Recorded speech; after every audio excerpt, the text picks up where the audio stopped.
बाजार आज और कल में आपका स्वागत है। इस शो में बाजार का पूरा एक्शन हम आपको बताते हैं, साथ ही साथ कल के लिए स्ट्रैटेजी और शेयरों में कमाई के शानदार मौके भी। नमस्कार, आपके साथ मैं हूं दीपक डोभाल। आप हमें शेयरों से जुड़े तमाम सवाल व्हाट्सएप कर सकते हैं। हमारा नंबर नोट कर लीजिए, 9582222666। ये हमारा नंबर, व्हाट्सएप जरूर कीजिए।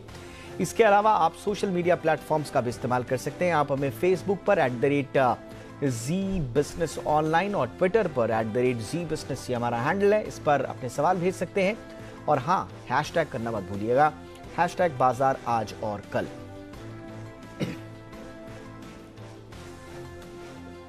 और मेरे साथ कल की तैयारी करवाने के लिए इस वक्त जुड़ चुके हैं जी बिजनेस के मैनेजिंग एडिटर अनिल सिंघवी। इसके अलावा मेरे साथ एक और खास मेहमान, मार्केट एक्सपर्ट सुदीप बंदोपाध्याय जुड़ चुके हैं।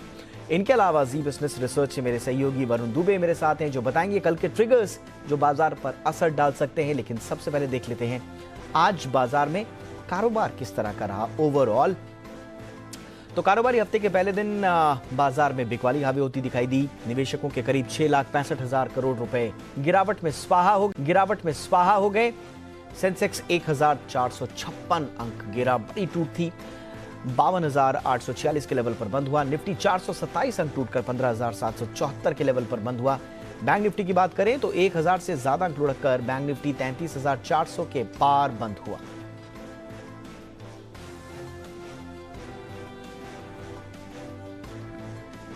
और अब रुक करते हैं आज के बाजार पर एडिटर स्टेक का। जी बिजनेस के मैनेजिंग एडिटर अनिल सिंघवी बता रहे हैं कि आज बाजार लहूलुहान क्यों हो गया। हफ्ते की बेहद कमजोर शुरुआत रही भारतीय बाजारों के लिए। न सिर्फ भारतीय बाजारों के लिए बल्कि दुनिया भर के सारे मार्केट आज लहूलुहान होकर गिर पड़े बड़े धड़ाम से। और इसके संकेत शुक्रवार को आते हुए नजर आ रहे थे। शुक्रवार को भारतीय बाजार अच्छी खासी गिरावट के साथ 16,200 पर निफ्टी पर बंद हुए। डर ये था कि ग्लोबल मार्केट्स का मूड माहौल खराब है, अमेरिका के महंगाई के आंकड़े बड़े जबरदस्त आएंगे। लेकिन आए जितना डर था उससे कहीं ज्यादा डराने वाले। और बस अमेरिकी बाजार लगभग 900 अंक लुढ़ के शुक्रवार को, और उसके चलते एक तेज गिरावट के साथ 16,000 के नीचे बाजारों की शुरुआत होना तय थी। और वैसा हुआ भी, न सिर्फ 16,000 बल्कि 15,900 के नीचे खुलते हुए दिखे। और उसके बाद किसी तरह की कोई रिकवरी नहीं आई। जहां खुले वहां उस लेवल को एक भी बार बाजार पार नहीं कर पाया। लगातार बिकवाली होती दिखी। हाँ, सिर्फ आखिरी आधा घंटा छोड़ दें जहां हल्की फुल्की शॉर्ट कवरिंग आपको निफ्टी बैंक निफ्टी में आती हुई दिखी, वो भी हल्की फुल्की, बहुत ही कम। जो दिक्कत की बात थी वो ये कि पिछले एक महीने में जो हमने लो बनाए थे 13 मई के आसपास निफ्टी पर 15,735 के आसपास के, आज बाजार ने दिन के दौरान उन लेवल्स को भी तोड़ा। हालांकि बैंक निफ्टी के 33,000 के लोज थे वो नहीं टूटे, और क्लोजिंग बेसिस पे लगभग हम उन्हीं लोज के आसपास जो एक महीने के लो हैं 15,775 के आसपास जाकर बंद हुए, 400 अंकों से ज़्यादा के नुकसान के साथ। और बैंक निफ्टी में भी ऐसा ही बुरा हाल रहा। हाल बुरा मिड कैप स्मॉल कैप शेयरों का भी था। हम लगातार पिछले हफ्ते से कह रहे हैं कि कैश मार्केट के स्टॉक में आप अपनी पोजीशन को कम करिए, थोड़ी रिस्क ज़्यादा है, वही होता भी दिखा। गिरावट बढ़ने के पीछे एक कारण यह भी था कि एफआईएस की तरफ से तेज बिकवाली का आंकड़ा शुक्रवार का आया। और अमेरिका के गिरने के बावजूद डाउ फ्यूचर्स लगातार प्रेशर बनाते हुए दिखे। सुबह सुबह जो 200-250 पॉइंट नीचे थे डाउ फ्यूचर्स, बाजार बंद होते होते 650-600 पॉइंट नीचे हो गए। तो आज भी अमेरिका में कोई राहत भरा सेशन होगा उसके संकेत तो है नहीं। तो मूड माहौल बेहद खराब है और काफ़ी खराब लेवल्स पर बाजार आज आते हुए दिखे। तो आज हफ्ते की शुरुआत में बहुत ही खराब और कमजोरी वाला सेशन। 2 वजह, पहला दुनिया भर के बाजार बेहद कमजोर, दूसरा एफआईएस की तेज बिकवाली। और आप देख सकते हैं एक महीने के लोएस्ट लेवल पर बाजार पहुंचते हुए। और आगे बढ़ने से पहले देख लेते हैं कि आज संस्थागत निवेशकों ने कितनी खरीदारी या फिर बिकवाली की है। एफआईआईज यानी कि विदेशी संस्थागत निवेशकों ने कैश मार्केट में करीब 4,164 करोड़ रुपए की बिकवाली की है। वहीं डीआईएस यानी कि घरेलू संस्थागत निवेशकों ने करीब 2,814 करोड़ रुपए की खरीदारी की है। और हमारे साथ हमारे एक्सपर्ट इस वक्त जुड़े हुए हैं सुदीप बंदोपाध्याय जी, जिनसे हम जानेंगे कि फिलहाल उनका रुख आज के मार्केट पर क्या है। सुदीप सर, बहुत बहुत स्वागत है आपका। आपकी हम पिक्स भी लेंगे, लेकिन सर आज मार्केट पर आपकी राय। जिस तरह से अनिल सर भी कमेंट्री कर रहे थे कि बेहद कमजोर शुरुआत हुई है, 2 वजह उन्होंने बताई हैं, एफआईएस की बिकवाली और अंतर्राष्ट्रीय मार्केट्स का कमजोर होना। आज के मार्केट का आपका विश्लेषण क्या है सर? ये अनिल जी जो बता रहे थे बिल्कुल सही है, और मुख्य कारण ये है कि ये ग्लोबल मार्केट रिलेटेड ही इशू है। और ये मुद्दा ये है कि ग्लोबल मार्केट में, यूएस मार्केट में शंका ये है कि बहुत जबरदस्त फेड की तरफ से इंटरेस्ट में बढ़ोतरी किया जाएगा। और बुधवार को जो उनका मीटिंग होगा, बुधवार रात को अनाउंसमेंट आएगा, थर्सडे हमारे मार्केट में पता चलेगा। हम लोग वो फैक्टर करेंगे थर्सडे सुबह। पर उम्मीद ये है कि पहले 50 बेसिस पॉइंट इंटरेस्ट बढ़ने की उम्मीद थी, अब तो बहुत सारे रिपोर्ट ऐसे आ रहे हैं कि 75 बेसिस पॉइंट से 100 बेसिस पॉइंट तक इंटरेस्ट रेट बढ़ सकते हैं। और ये निवेशक को बहुत नर्वस कर रहे हैं और रिस्क ऑफ जैसा एक मूड ग्लोबल निवेशक के मन में आ गया है। और इसी के चलते जबरदस्त सेलिंग सारे इमर्जिंग मार्केट्स में देखने को मिला, इंडिया में भी देखने को मिला। और यही कारण है इंडिया में इतनी बड़ी गिरावट की। जैसे आपने भी बात किया है, जो एफआईआई के बिकवाली के आंकड़े आ रहे हैं और आने वाले दिनों में भी जो आंकड़े हम लोग देखेंगे, वो बहुत लंबा बिकवाली आ रहा है उनकी तरफ से। इसीलिए आप देखेंगे जो मेन काउंटर्स है जहां पे एफआईआई का पोजीशन है, वहीं पे बिकवाली आ रहा है। बजाज फाइनेंस की जिक्र कर सकते हैं, एचडीएफसी का जिक्र करें, आईसीआईसीआई बैंक, सारे जो काउंटर्स जहां पे एफआईआई का बड़ा पोजीशन है, वहीं पे बहुत जबरदस्त बिकवाली आ रहा है। बाकी वाले काउंटर्स में भी आ रहा है, पर जबरदस्त बिकवाली इसी काउंटर्स में आ रहा है और सिग्निफिकेंट वैल्यू इरोशन देखने को मिल रहा है। देखिए, करीब लगभग हम 52 वीक लो के आसपास पहुंच रहे हैं और थोड़ा गिरेगा तो शायद 52 वीक लो जो है वो भी हम लोग टच कर लेंगे। तो ऑब्वियसली शंका की बात है, सतर्क रहना बहुत जरूरी है निवेशक के लिए और रिटेल निवेशक के लिए तो बहुत ही संयम रखना जरूरी है और सतर्क रहना जरूरी है। एब्सोल्युटली, संयम रखना बेहद जरूरी और सतर्क रहना बहुत जरूरी। बहरहाल, इस शो में हम दर्शकों के तमाम सवाल भी लेते हैं। हालांकि हम उन्हीं शेयरों को लेने की कोशिश करते हैं जिनमें कल भी एक्शन दिख सकता है। ऐसे में कुछ दर्शकों के सवाल फटाफट से ले लेते हैं जो उन्होंने हमारे सोशल मीडिया पेजेस और एसएमएस के जरिए हमें भेजे हैं। पहला सवाल है समीर चटर्जी का, जो कि कोलकाता से उन्होंने भेजा है। समीर का सवाल ये है बंदोपाध्याय सर कि आरबीएल बैंक इनके पास है, भाव 110 रुपए का है और 520 शेयर इनके पास हैं। इनके लिए आपकी क्या राय होगी? जी, हमारी सलाह तो ये होगी कि निवेशित रहिए। एक बहुत उथल-पुथल बैंक में चल रहा है और जैसे आरबीआई की तरफ से बैंक का एमडी, सीईओ एमडी अपॉइंट किया गया है, उससे मार्केट में बहुत नर्वसनेस बढ़ गया है। बहुत सारे रिपोर्ट्स भी आए हैं ब्रोकरेज के, जिसमें एसेट क्वालिटी लेके शंका जारी किया गया है। और ये सही है क्योंकि आरबीआई नॉर्मली ऐसा स्टेप तभी लेता है जब बैंक का एसेट क्वालिटी या बैंक का स्ट्रक्चरल कोई बहुत बड़ा प्रॉब्लम हो। अब देखिए, जितना भी संकेत आरबीएल बैंक से आज तक मिला है, आरबीआई का भी पुराना जो स्टेटमेंट था उनके विश्ववीर आहूजा लीव पे जाने के बाद, बैंक में ऐसा कोई प्रॉब्लम नहीं है एसेट क्वालिटी लेके। तो इसके साथ ये स्टेप कॉन्ट्ररी है और ये जो कॉन्ट्राडिक्शन है, यही मार्केट को परेशान कर रहा है। इसके कारण बहुत बड़ा गिरावट आज देखने को मिला है। पर हम लोग ये बिलीव करते हैं कि बैंक में अभी जो लेवल पे अभी बैंक आ गया है, बहुत ही अच्छा अट्रैक्टिव लेवल है। जो हम लोगों का रिसर्च कहता है कि फंडामेंटली अभी बैंक में ज्यादा प्रॉब्लम नहीं है, तो करंट लेवल से अच्छा खासा अपवर्ड मूवमेंट बैंक में देखने को मिल सकता है, क्योंकि आपका लेवल 110 है, बहुत ज्यादा नहीं है। तो हमारी सलाह तो ये होगी कि आप घबराइए मत, निवेशित रहिए। एब्सोल्युटली। एक और सवाल ले लेते हैं। अंकित मिश्रा का सवाल है सुदीप सर, और लखनऊ से इन्होंने भेजा है। बजाज फिनसर्व पर ये आपकी राय समझना चाहते हैं। 59 शेयर हैं इनके पास 15,214 के भाव पर। अब शेयर 6% गिरकर निफ्टी का टॉप लूजर भी रहा है और 1 साल के निचले स्तर पर लुढ़क चुका है। आपकी राय सर? देखिए, जैसे मैं पहले थोड़ी देर पहले जिक्र कर रहा था, जब एफआईआई बिकवाली करते हैं तो जो एफआईआई फेवरेट काउंटर है वहीं पे बिकवाली ज्यादा देखने को मिलता है, क्योंकि उनके पास जो शेयर होगा वही वो बेचेंगे। तो वही हो रहा है। बजाज फिनसर्व भी एफआईआई का होल्डिंग है, वहां पे बिकवाली आ रहा है। आपको तो इंतजार करना पड़ेगा। आप अगर शॉर्ट टर्म के लिए आपने निवेश किया है तो आपके पास कोई उपाय नहीं है। आप लॉस क्रिस्टलाइज करके आप पैसा वापस ले सकते हैं। पर अगर आप संयम रख के इंतजार कर सकते हैं तो बजाज फिनसर्व में फंडामेंटली कोई दिक्कत नहीं है। आप बेझिझक निवेशित रह सकते हैं। Absolutely sir. राघव का सवाल है हावड़ा से। बजाज ऑटो पर इनका सवाल है सर। 75 शेयर है इनके पास 3800 के भाव पर। बायबैक पर कल बोर्ड की बैठक भी है और साल 2000 के बाद पहली बार बायबैक का प्लान है। 22 साल बाद कंपनी बायबैक लाने की तैयारी में है। आपकी राय इनके लिए क्या होगी सर? देखिए, मार्केट में जो स्थिति है, ये स्थिति नजर में रखते हुए हमारी सलाह ये होगी, आप प्रॉफिट बुक कर लीजिए। आप मुनाफे में है, बुक करके आप कैश होल्ड करिए। अपॉर्चुनिटी वापस आएगा तब आप कहीं अच्छी जगह पे निवेश करिए। फंडामेंटली बजाज ऑटो में कोई प्रॉब्लम नहीं है, पर ये बाईबैक आ रहा है, इसी के चलते हम लोगों को लगता है कि शेयर प्राइस में थोड़ा उथल-पुथल पॉजिटिव मूवमेंट चल रहा है। और जैसे ही बाईबैक का फिगर आ जाएगा, शायद गिरावट देखने को मिल सकता है, प्रॉफिट टेकिंग हो सकता है। तो हमारी सलाह तो ये होगी, अगर आपने शॉर्ट टर्म के लिए लिया है तो प्रॉफिट बुक कर लीजिए। पर अगर आपका नजरिया लंबी अवधि का है, आप टू व्हीलर में निवेशित रहना चाहते हैं, तो कोई दिक्कत नहीं है। अच्छा कंपनी है, फ्रंटलाइन कंपनी है, निवेशित रहिए। ओके, करण चोपड़ा का सवाल है सर अगला दिल्ली से। हिंडाल्को पर आपकी राय समझना चाह रहे हैं। 69 शेयर इनके पास, 512 का भाव, करीब 1 साल के निचले स्तर पर लुढ़का हुआ है शेयर। एल्यूमिनियम की कीमतों में जो गिरावट है उससे भी शेयर पर लगातार दबाव है। आप क्या राय देंगे?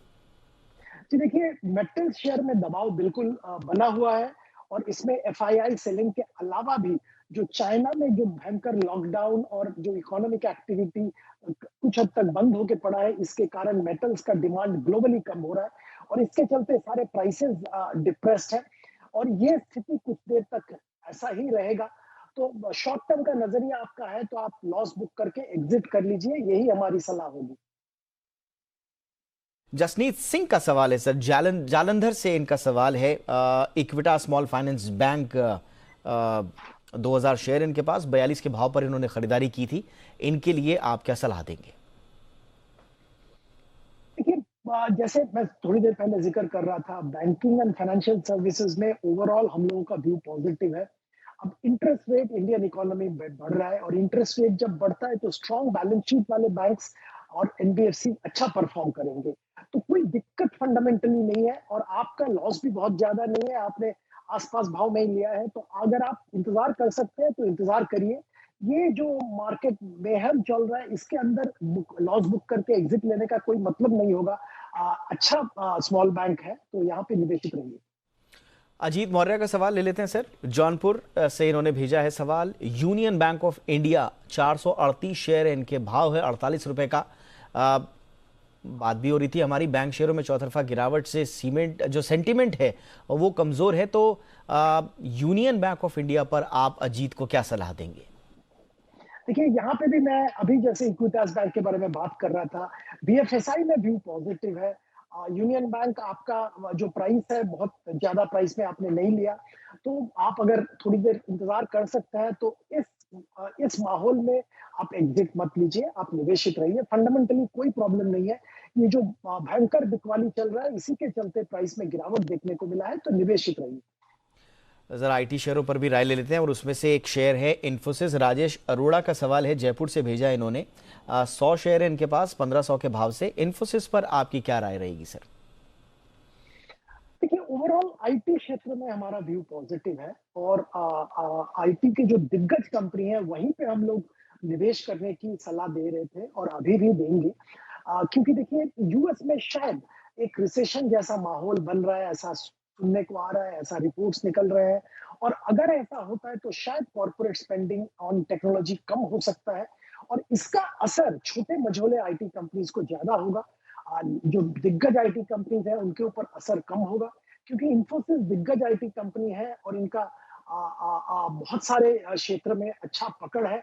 डिजिटल बिजनेस, एक पार्ट ऑफ बिजनेस डिजिटल हो गया है जो कि बहुत ही इन डिमांड है। और जो वैल्यूएशन है वहां पे मैं ये कहूंगा कि करेक्शन के बाद अच्छा वैल्यूएशन पे अभी कामकाज कर रहा है। तो ऐसा कोई इशू नहीं है कि आपको ये गिरावट में आपको एग्जिट करना पड़ेगा। आप निवेशित रहिए। चित रहिए। आशीष कुमार का सवाल है सर, भुवनेश्वर से। टाटा पावर पर इनका सवाल है, 1000 शेयर इनके पास, 235 के भाव पर। इनके लिए आपकी राय? अच्छा शेयर है, पर मैं यही कहूंगा कि आपने थोड़ा ऊपर भाव में खरीदारी की थी, आपका थोड़ा अभी लॉस भी हो रहा है। पर हमारी सलाह तो यही होगी कि आप एक बार प्रॉफिट बुक, जो लॉस बुक करके एग्जिट ले लीजिए। क्योंकि बहुत ज्यादा अपसाइड जो लेवल देखा हमने वहां से नहीं देख रहे। ब्रेक के बाद आपका स्वागत है। आप देख रहे हैं बाजार आज और कल। और चलिए आगे बढ़ते हैं और कल के लिए क्या होंगे अहम ट्रिगर्स, ये बताने के लिए इस वक्त मेरे साथ जुड़ रहे हैं मेरे सहयोगी वरुण। बताइए वरुण।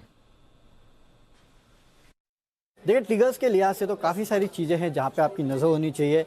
इसमें सबसे पहले स्टॉक स्पेसिफिक एक्शन की बात करें तो बजाज ऑटो यहाँ पे आपको नजर रखनी है, क्योंकि कल बोर्ड की बैठक है जहां पे ये कंपनी बायबैक पर विचार करने वाली है। और आपको याद होगा सन 2000 के बाद पहली बार ये कंपनी बायबैक कर रही है, तो स्टॉक के लिए एक इंपॉर्टेंट इवेंट है। अगला पीएनबी हाउसिंग फाइनेंस बोर्ड की बैठक है जहाँ पे फंड जुटाने पे इस कंपनी का बोर्ड जो है वो विचार करेगा। काफ़ी सारे एडजस्टमेंट एक्स डिविडेंड के चलते होंगे, जहाँ पे हेवल्स इंडिया 4.5 रुपये प्रति शेयर का फाइनल डिविडेंड, इंडियन बैंक 6.5 रुपये प्रति शेयर का फाइनल डिविडेंड और आज सिस्टम्स 6.5 रुपये प्रति शेयर के इंटरम डिविडेंड की कल एक्स डेट होने वाली है। सीपीआई के बाद कल अब सभी की नज़र डब्ल्यूपीआई के आंकड़े पे होगी कि वो कैसा निकल के आता है। इसके अलावा ग्लोबली भी काफ़ी सारे इवेंट्स हैं जिसमें जापान और यूरोजोन का आईआईपी का आंकड़ा आने वाला है, तो वहाँ पे नज़र होगी। और यूएस की फेड की 2 दिवसीय बैठक जो है वो कल शुरू होने वाली है और ये सबसे इंपॉर्टेंट ग्लोबल इवेंट है जहाँ पे आपकी नज़र होनी चाहिए। तो काफ़ी सारे लोकल और ग्लोबल इवेंट्स है जहाँ पे आपको नज़र रखनी है।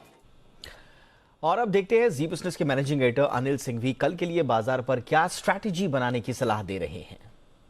जहां तक कल के बाजारों का सवाल है, देखते हैं कि अमेरिका में आज किस तरह का सेशन होता है। 2 दिनों में अमेरिकी बाजार लगभग 1500-1600 पॉइंट लुढ़क चुके हैं और उसके बाद भी डाउ फ्यूचर्स 700 पॉइंट कमजोर थे जब हमारे बाजार बंद हुए। तो इसके मुकाबले में अमेरिकी बाजार आज कैसा प्रदर्शन करते हैं और किस तरह से कल डाउ फ्यूचर्स होते हैं। नैस्डैक फ्यूचर्स भी लगभग 2-2.5% नीचे ट्रेड करते हुए दिख रहे हैं, यानी कि दोनों ही अमेरिकी बाजारों में नैस्डैक और डाउ पर आज फिर से तेज गिरावट के आसार है। तो लगातार 3 दिन अमेरिकी बाजार काफी तेज गिरेंगे अगर आज भी गिरावट रहती है। तो कल के लिए संकेत सबसे ज्यादा वहीं से मिलेंगे, पहला।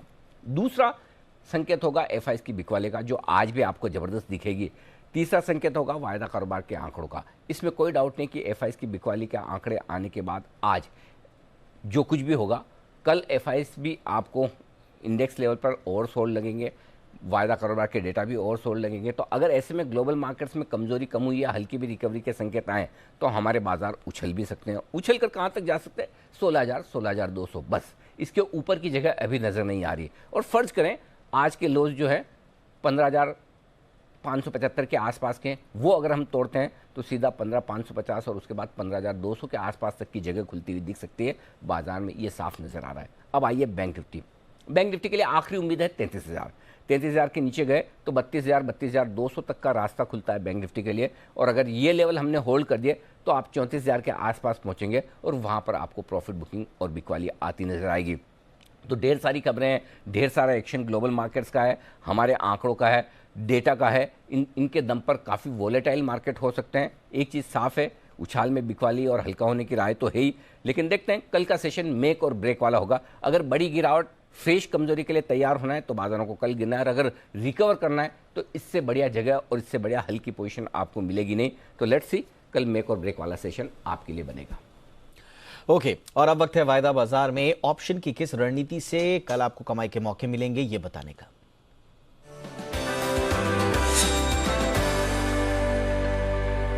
और ऑप्शन की स्ट्रैटेजी बताने के लिए इस वक्त हमारे साथ kiranjadhav.com के आशीष केलकर जुड़ चुके हैं। आशीष जी, बहुत बहुत स्वागत। सर बताएं कल ऑप्शंस के जरिए कहां मौके बन रहे हैं?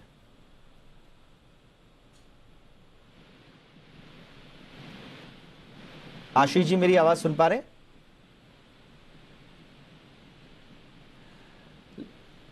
चलिए, लगता है आशीष जी के साथ हमारा संपर्क अभी जुड़ा नहीं है।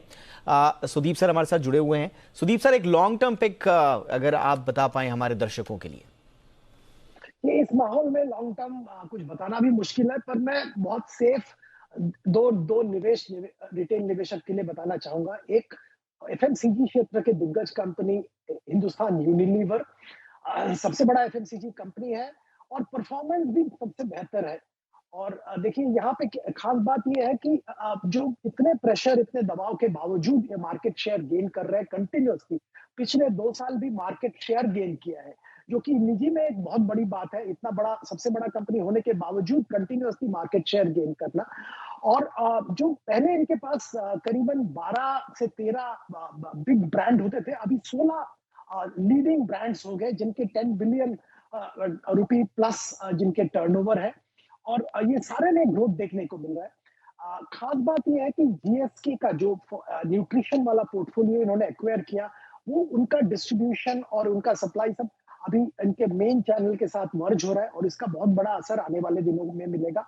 रूरल कंजम्पशन मॉनसून के बाद जैसे जैसे रिकवर होगा, उम्मीद ये की जा रही है कि इनका भी जो वॉल्यूम में एक अच्छा खासा मोमेंटम वापस आएगा। ओवरऑल बहुत ही कंपनी ने अब अच्छी तरह से मार्जिन वाला इशू भी हैंडल किया है। जैसे जैसे कॉस्ट प्रेशर्स आए, इन्होंने पैक साइज रिड्यूस किया और अप्रोप्रिएट प्राइस हाइक्स लिए हैं ताकि मार्जिन प्रोटेक्ट हो। उम्मीद यह है कि प्राइस ₹2,500 तक का 1 साल के अंदर देखने को मिलेगा, तो यहाँ पे खरीदारी की जा सकती है। दूसरा एक शेयर ये भी कंजम्पशन रिलेटेड है और मास कंजम्पशन रिलेटेड है, बाटा। यहाँ पे मैं खरीदारी की सलाह निवेशक को दे रहा हूँ। यहाँ पे हम लोगों का टारगेट ₹2,200 का है। खास बात यह है कि कंपनी ने पिछले क्वार्टर में भी मार्जिन में अच्छा खासा इंप्रूवमेंट दिखाया। ओवरऑल वॉल्यूम दबाव में था क्योंकि लॉकडाउन वगैरह थे, पर अच्छा खासा मार्जिन परफॉर्मेंस दिखाया है। और मैनेजमेंट का focus store expansion, retail store expansion, जहां से करीबन 80% सेल्स आता है और प्रोडक्ट मिक्स पे है, जिससे कि आने वाले दिनों में मार्जिन में और भी इंप्रूवमेंट की संभावना रहेगी। ओवरऑल हम लोगों को लगता है कि एक अच्छा कंजम्पशन इनको आने वाले दिनों में हेल्प करेगा। All right sir. और इस बीच हमारे साथ kiranjadhav.com के आशीष केलकर भी जुड़ चुके हैं। आशीष जी, ऑप्शंस के जरिए कल कमाई के मौके कहां बन सकते हैं? Very good evening Deepak ji. दो मौके बनते हुए दिखाई दे रहे हैं। पहला है लॉन्ग साइड का, जिसमें हमें एक्सिस बैंक का 650 का कॉल ऑप्शन खरीदारी करने की सलाह होगी मेरी। आज का क्लोज ₹18 के आसपास है। ₹18 के आसपास ही खरीदने का मौका ढूंढना चाहिए। स्टॉप लॉस हम ₹14 का लगाएंगे और ₹25 का लक्ष्य 2 दिनों में हासिल होता हुआ दिखाई देना चाहिए। दूसरा है जो शॉर्ट साइड का है, यानी हमें बिकवाली करके चलना है, लेकिन बिकवाली करने के लिए हमें पुट में खरीदारी करनी है। टीवीएस मोटर के 750 के पुट ऑप्शन में टीवीएस मोटर का 750 का पुट खरीदारी करने की सलाह होगी। स्टॉप लॉस ₹18 का लगाएंगे और लक्ष्य रहेगा ₹30 का। ऑल राइट सर, बहुत बहुत शुक्रिया। और इसी के साथ बाजार आज और कल में बस इतना ही। आशीष जी, बहुत बहुत शुक्रिया आपका। सुदीप बंदोपाध्याय सर, आपने भी वक्त निकाला हमारे दर्शकों के लिए, आपका भी बहुत बहुत शुक्रिया। तो आज बस इतना ही। तमाम दर्शकों का बहुत बहुत शुक्रिया। कल फिर से बताएंगे कमाई के ढेरों मौके। तब तक बने रहिए जी बिजनेस के साथ। नमस्कार।